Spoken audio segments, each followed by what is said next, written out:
बहुत सारे धन, बहुत सारे खजाने ईश्वर ने इस प्रकृति को दिए हैं। अब ये जब मैं धन या खजानों की बात करता हूँ तो ऐसा नहीं है कि पैसे, हीरे या सोने की बात कर रहा हूँ। बहुत सारी और भी चीज़ें हैं जिनकी मैं आपसे बात करना चाहूँगा। तब ज़रा देखिए कि सबसे बड़ा धन है जब आप पेशेंस रखते हैं, जब आप सब्र करते हैं।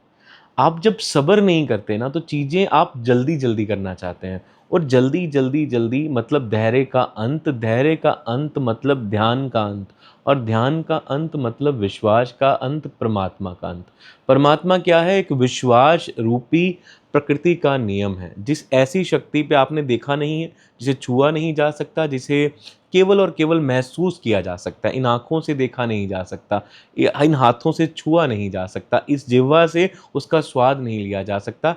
ऐसा है परमात्मा, सिर्फ़ एक भावना की तरह उसे मन में, दिल की गहराइयों में महसूस किया जाता है। अब उसकी शुरुआत होती है जब आप सब्र करना सीखते हैं, जब आप कहते हैं कि चीज़ें उसके अनुरूप होनी चाहिए जो मुझे चला रहा है, जो इस प्रकृति को चला रहा है। आजकल तो इतनी इम्पेशंस है, मान लीजिए आपका कोई फ़ोन नहीं उठाता, आप उसे बार-बार, बार-बार कॉल करना शुरू कर देते हैं।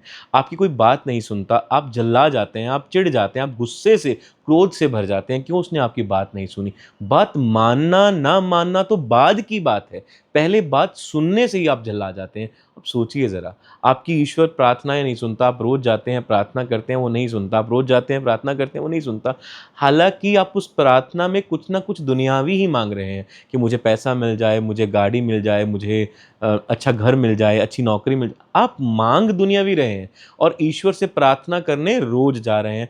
अब जब आप रोज़ जा रहे हैं, रोज़ प्रार्थना कर रहे हैं, आपको वो नहीं मिल रहा क्योंकि वो दुनियावी है। हो सकता है ईश्वर ने आपके लिए एक बड़ी नौकरी रखी हो सकता है ईश्वर ने आपके लिए एक बड़ी गाड़ी रखी हो सकता है ईश्वर ने आपके लिए सुख ज़्यादा रखा हो ना कि कष्ट ज़्यादा। बड़े तलों पर, बड़े पदों पर कष्ट भी, ज़िम्मेवारी भी ज़्यादा आती है, दुःख भी ज़्यादा आता है। ईश्वर का इस प्रकृति को चलाने का अपना एक नियम है। उसी प्रकृति का अगर आप एक अंश हैं, तो आपको चलाने के लिए भी ईश्वर ने एक अलग नियम बना रखा है। ऐसा नहीं है कि आप इंटरफेयर करेंगे कि भगवान मुझे ये नहीं चाहिए, मुझे ये चाहिए, मैं ये नहीं करना चाहता, मैं ये करना चाहता हूँ। तो पेशेंस रखिए उसकी कृपा पे। पेशेंस से बड़ा कोई धन नहीं है। जिस भी इंसान को सब्र रखना आ गया, उससे बड़ी कोई कला नहीं है। हम बोलते नहीं है कि सब्र का फल मीठा होता है। इसलिए मीठा होता है क्योंकि आप उस फल को खाने की जल्दी नहीं करते। आप उस फल के ऊपर अपना अधिकार जमाने की जल्दी नहीं करते। आपको पता है कि आपको ज़रूर फल मिलेगा और तभी मिलता है। आपने बहुत बड़ी-बड़ी सेलिब्रिटीज़ को देखा होगा जो बहुत बड़े मुकामों पे पहुँचे हैं आज, वो कहते हैं हमें पता था, हम ये कर ही लेंगे। हमें अंदर से लग रहा था हमसे ये हो जाएगा। अब ज़रा सोचिए उनकी बातों को, हमें ये पता था, हमें ये लग ही रहा था, हम ये जानते ही थे, क्यों? क्योंकि वो एक नियमबद्धता के साथ एक चीज़ पर चलते रहे।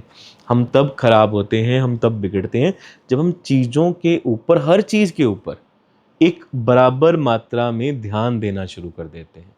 हमें एक ही समय पे सिंगर भी बनना है, हमें एक ही समय पे एक्टर भी बनना है, एक ही समय पे हमें बॉडी बिल्डर भी बनना है। क्या ये संभव है? एक ही समय पे बहुत बड़े व्यापारी बनना चाहते हैं, एक ही समय पे बहुत इंटेलिजेंट बनना चाहते हैं। हर इंसान में एक अलग प्रतिभा है।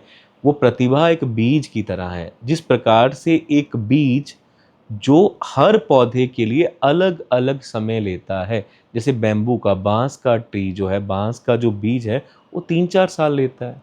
आम का जो पौधा है, फल देने के लिए 10 साल लेता है। और जो साधारण हम फसलें बीजते हैं वो 6 महीने में कट के बिजाई करके बाज़ार में भी आ जाती हैं। तो क्या पता आपके अंदर ऐसी कौन-सा हीरा है, जो अभी ज़्यादा समय लेगा निखरने के लिए।